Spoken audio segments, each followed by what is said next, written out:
Namaste. As you know, I've been on this journey discovering the power of now. Uh, I've been applying the principles that are taught in Eckhart Tolle's book, The Power of Now, and getting an idea of how applying those principles, uh, how doing that works in just everyday life. And it's one thing to know the principles conceptually, but to practice them, to put them to work in your life, uh, is an entirely different matter.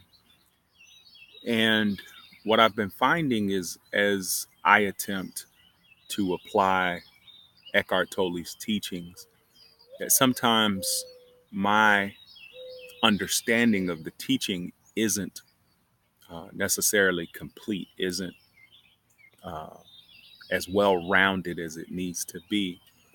And so by walking the walk and by reading uh, his book again and listening to his lectures, that understanding deepens.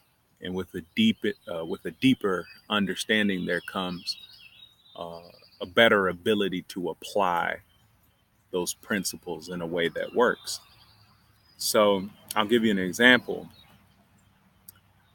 If you watched my first video that I published, you'll know that I had a heart attack about a little over 3 months ago. And after my heart attack, I got uh, more emotional, clingy, and um, I started suffering because of attachment, just feeling uh, this need to cling and to grasp. And I would say I was pretty sensitive to things, and one of those things is my health, because now it's really important for me to watch what I eat. I'm exercising every day. I'm drinking a lot of water. I used to drink alcohol every night before my heart attack. I'd go through a bottle, one of those big bottles, every other night, and now I don't do that. I might, I might have 2 or 3 beers a week, or maybe 2 or 3 uh, glasses of wine a week, maybe, if that. No, I won't even necessarily do that. So I made huge changes, uh, and that's largely due to uh, reading The Power of Now.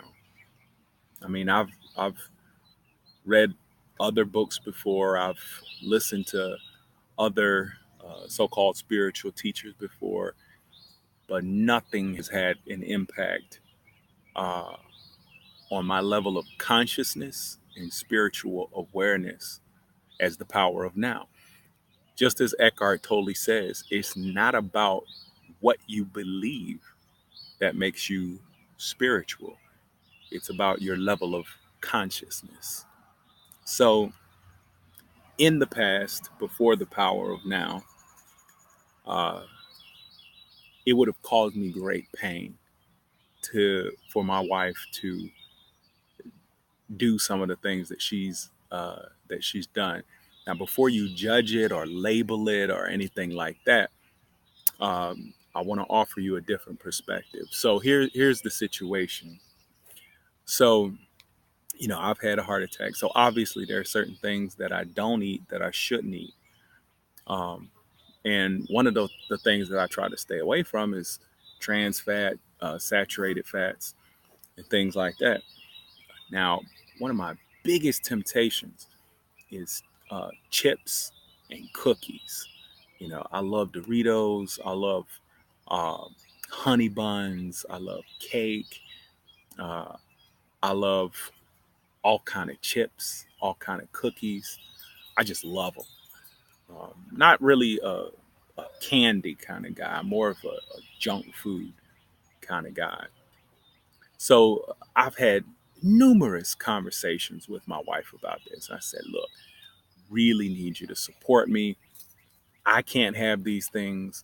Please don't, uh, bombard the house with these things. You know, one of the things that I wanted to do was my expectation, okay, was to make a shift in the consciousness of the whole family. Now we have kids. We have 4 kids that still live with us. We have one that's off in college, and one that's out of the house. But um, when I came home today, I noticed we had cookies, we had chips, we had those Cheez-It crackers. There were some cheese puffs. Uh, what else was there? There was some glazed cinnamon rolls, and oh, this was a temptation for me. All right, now in the past, before the power of now, this was a repetitive, cyclical, toxic uh, episode in our lives. And the way it would start, I would say something like, "Hey, why did you buy this? You know I can't eat this stuff. I feel like you don't support me. I feel like you don't care about me. I feel like you're trying to sabotage what I'm doing."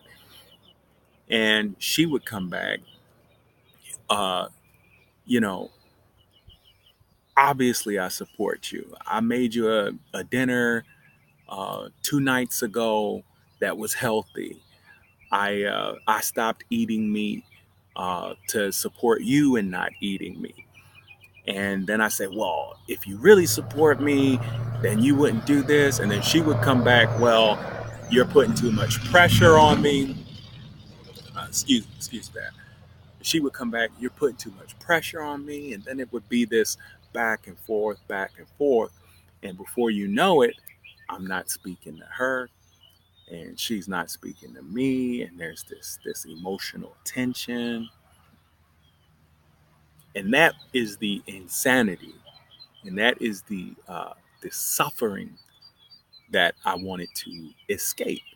In essence, it's the wheel of samsara, where there is birth, uh, suffering, and death.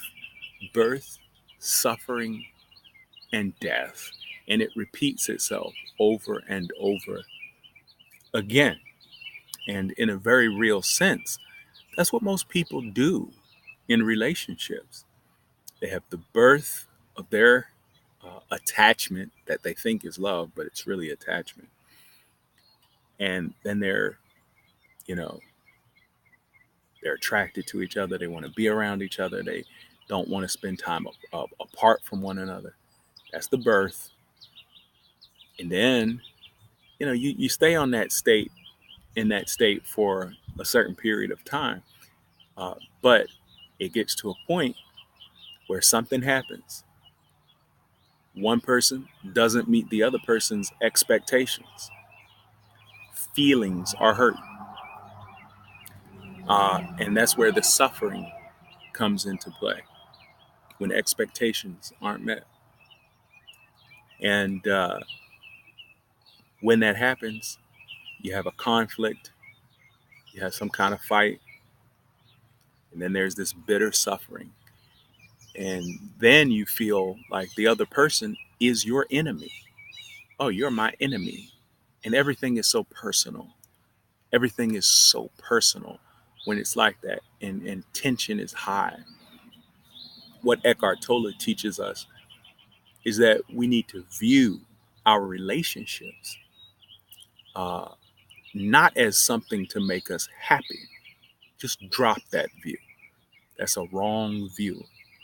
But the right view is to view our relationships as a means by which we develop a greater spiritual awareness, where we become more conscious, And so if we can take that approach and we can view our relationships as opportunities to develop a deeper consciousness, then we won't take it personally. We won't see this as happening to me. We'll see it as happening for me. So today, when that happened, when I saw the cookies, the cheese puffs, the Cheez-Its, the glazed cinnamon rolls, and the tortilla chips, I forgot, that's the one I forgot. Um, all of which major triggers for me. There's two issues here. One is not recreating that cycle that I talked about, the pain and the suffering, and that cyclical effect where you get into a toxic disagreement. But the other part of that, which comes with deeper understanding of the principle, is that you also don't want to uh, suppress your feelings, because your feelings are there. Okay, when feelings arise, we don't want to suppress it. We want to acknowledge those feelings and observe those feelings. Don't try to run from them, because listen, if you try to run from them, then they will intensify. If we can have peace with the fact that we're not at peace. I know that sounds counterintuitive, but if we can have peace with the fact that we're not at peace, Eckhart Tolle teaches us that then our non-peace will be transmuted into peace. And I've experienced that. So I made peace with the fact that I was hurt uh, about all the junk food that was in the house, and I didn't suppress it, and I didn't identify with those feelings. Now, in the past, I would have totally identified with those feelings, aligned with them, and started in, hey, why did you do this? You're doing this to me. You don't support me, and made it into an issue. So this is what I did. I'm gonna tell you what I did. I uh, I said, you know, I saw the cookies and the cinnamon rolls and the cheese puffs, etc. etc. I told her about everything I see in here, and I said, I feel, just from my own point of view, that seeing all of this stuff in here, that you're not being sensitive to how big a trigger that is for me, knowing the health changes that I've had to make in my life. And she started to defend and justify.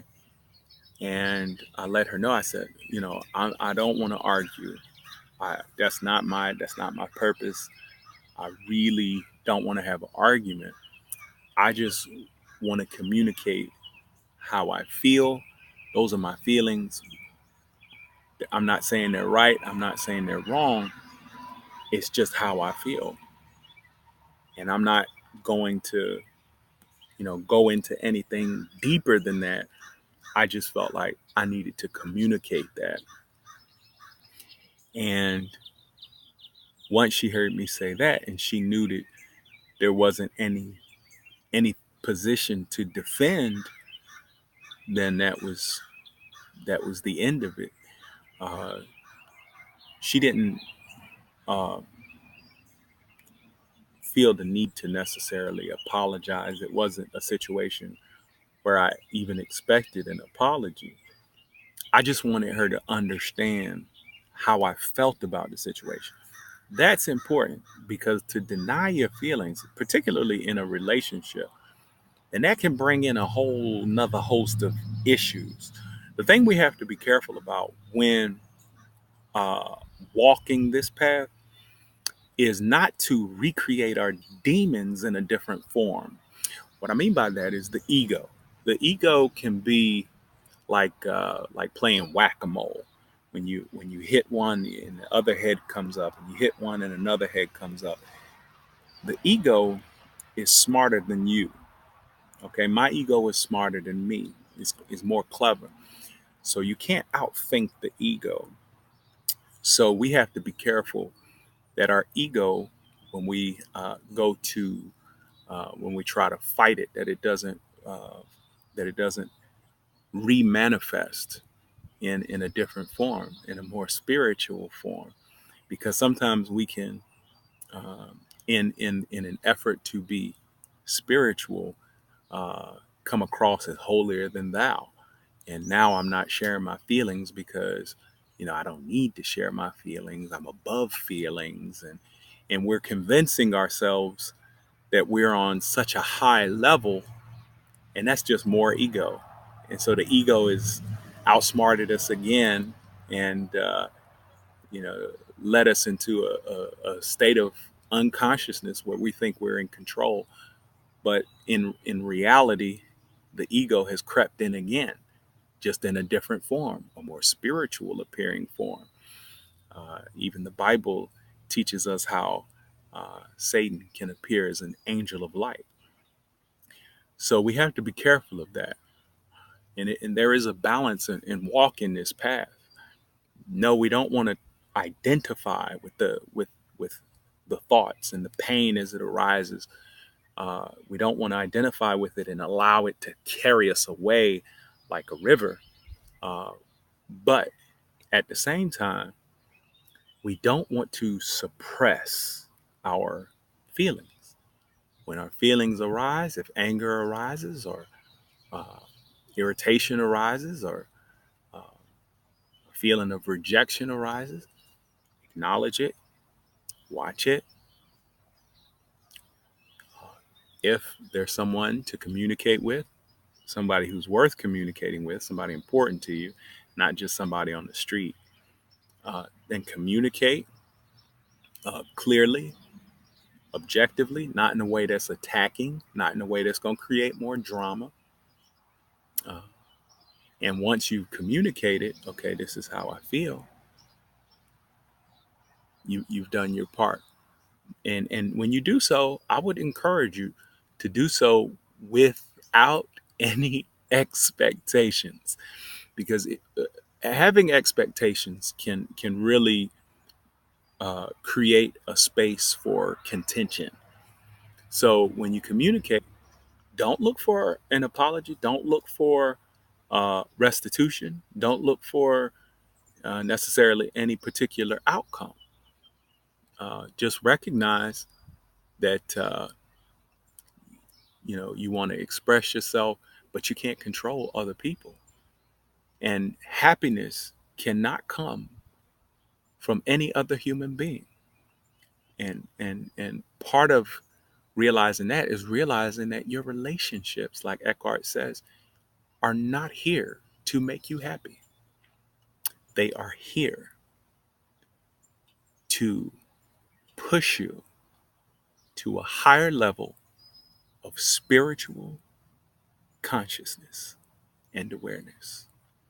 Namaste.